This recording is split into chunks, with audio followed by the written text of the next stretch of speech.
Perkenalkan, nama saya Alena Gracia Berusima-Junta.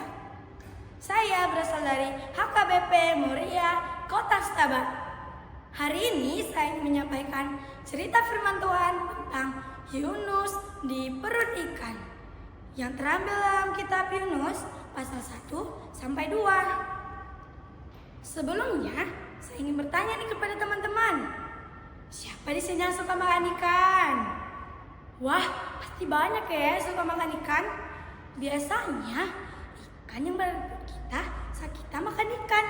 Tetapi cerita firman Tuhan kita kali ini justru manusia yang berada di perut ikan. Wah, bagaimana ya ceritanya? Mari kita dengarkan ceritanya bersama-sama. Diceritakan ada sebuah kota yang bernama Kota Niniwe. Kota ini sangat besar dan memiliki penduduk yang sangat banyak. Tetapi orang-orang Niniwe suka melakukan kejahatan. Mereka tidak menyembah Tuhan.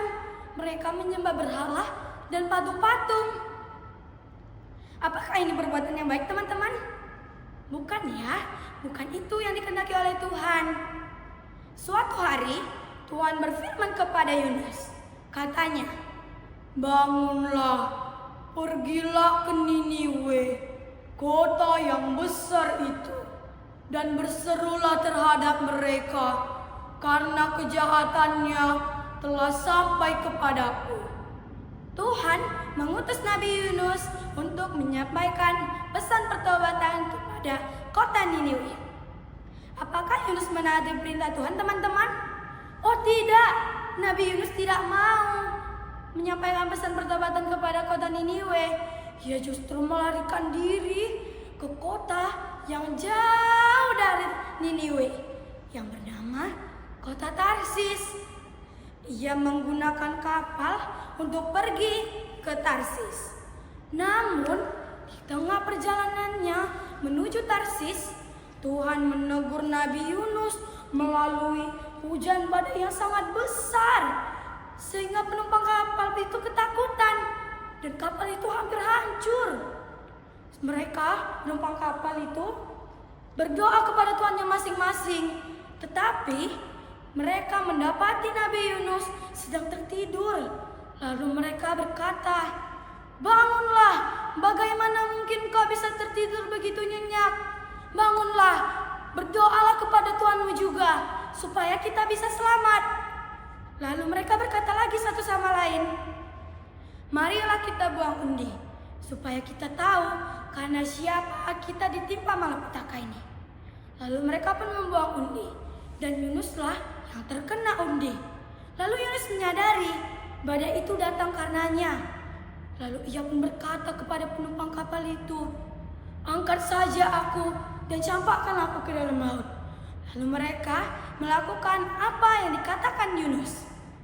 Atas penentuan Tuhan, datanglah seekor ikan besar lalu menelan Yunus. Lalu apa yang terjadi dengan Yunus ya teman-teman? Apa yang dilakukannya? Yunus berada di perut ikan selama 3 hari lamanya. Lama sekali ya teman-teman. Coba kalian bayangi di dalam perut ikan, bau amis, gelap, dan lain-lain. Dan apa yang dilakukan Nabi Yunus? Nabi Yunus dia berdoa, dia bertobat, dia menyadari kesalahannya. Lalu Tuhan pun berfirman kepada ikan itu, dan ikan itu pun memuntahkan Nabi Yunus ke daratan. Hore! Akhirnya Nabi Yunus selamat ya teman-teman. Nah teman-teman, dari kisah Yunus ini kita mau belajar. Yang pertama, kita mau menjadi anak-anak yang taat akan firman Tuhan. Yang kedua, mari kita melakukan apa yang diperintahkan Tuhan. Jangan coba-coba lagi ya seperti Nabi Yunus. Yang ketiga, kita yang sudah melakukan kesalahan, yuk datang kepada Tuhan.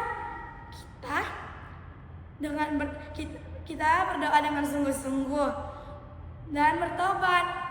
Tuhan pasti mau menyadari, Tuhan pasti mau memaafkan kita. Yang keempat, teman-teman, kita harus menjadi pelaku-pelaku firman Tuhan juga, bukan hanya mendengar firman Tuhan, tetapi tidak melakukannya. Contohnya nih, firman Tuhan berkata, hormatilah orang tuamu, tetapi kita masih saja melawan kepada orang tua. Disuruh belajar, malah nggak mau. Jangan ya. Mari kita bersama-sama berjuang menjadi anak-anak yang taat dan menjadi